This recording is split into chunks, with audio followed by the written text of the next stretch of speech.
Hi, it's Charlie Merrill with Merrill Performance, and I just want to first say thank you to some of my new subscribers. I'm looking forward to contributing to this channel more and more in the coming weeks, and looking forward to a 2017 full of sharing ideas and helping everybody to stay healthy. Basically, touching more people with information than I've previously been able to do here in the treatment room, where I'm one-on-one most of the time. So I had a client today who came in with a little bit of a mechanical dysfunction, which is basically a rotation in her spine, where she was rotated to the left side.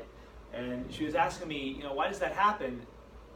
And it's always a great question, though it's a hard question to answer because we all are asymmetrical at some level, and we all do things during our day that are one-sided, more so on one side than the other.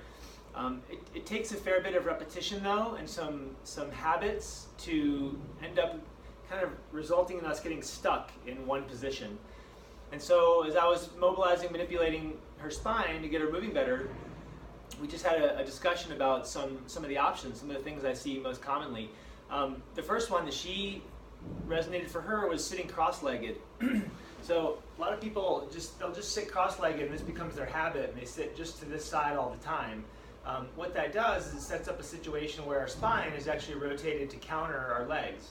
Depending on which way we sit cross-legged, we'll be rotated the opposite direction generally in our spine. That's an obvious one. Some people sit at their desk or sit in their chair with their foot under their leg. That also sets up a sort of a crooked foundation that results in us rotating into a position that's a little unnatural. And if you're in that position too long, you end up sort of adapting there and getting stuck in that position. Having another workstation pattern that I see a lot is people now have multiple screens on their desk.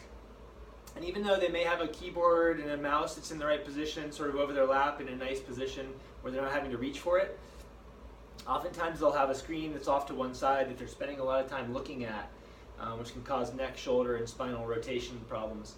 Or they'll have their keyboard off to one side even though they're sitting on their desk and they're toggling back maybe between two different workstations, but the chair doesn't really go with them. So changing the workstation so that you're actually sitting facing the monitor, depending on which side you're on, can really help people hedge against that. Carrying a bag is another common pattern I see, where someone has a backpack or a computer bag and it's always on the same side. The amount of work that the muscles on the opposite side have to do to support that bag can create a lot of imbalance.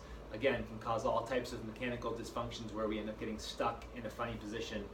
And as a lot of you know, that'll lead to all kinds of different problems in other body parts that don't even seem connected to that dysfunction.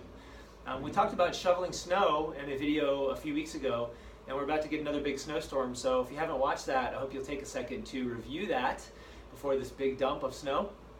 But shoveling snow to one side all the time, I always sort of joke with people, did you grow up on a farm baling hay to one side your whole childhood? And I get a yes answer to that every now and then, but for most of us it's these smaller habits that we get into. So shoveling snow to the left is fine as long as you try to balance it out your best with shoveling snow to the opposite side. I think the last interesting pattern that I see in the athletes here in Boulder, especially runners, is when we're out hiking, and there are lots of steps or we're going uphill. If we always take the step up with the same leg or the step down with the same leg every time, it can cause some interesting imbalances in the back and the hips, knees, and ankles and feet. So I always encourage athletes, runners, to alternate which foot they step up with and which foot they step down with, and be really mindful of that.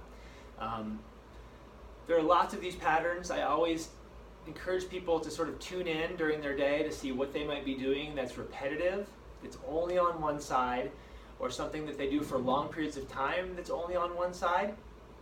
And if possible, to try to clean that up so that there's more balance in their day and they don't end up with these spinal rotations. So I hope that was helpful. Again, I look forward to sharing in the new year, and if you have any ideas or any examples, you find something in yourself that's an interesting example, please feel to share that with the community. Thanks so much for tuning in.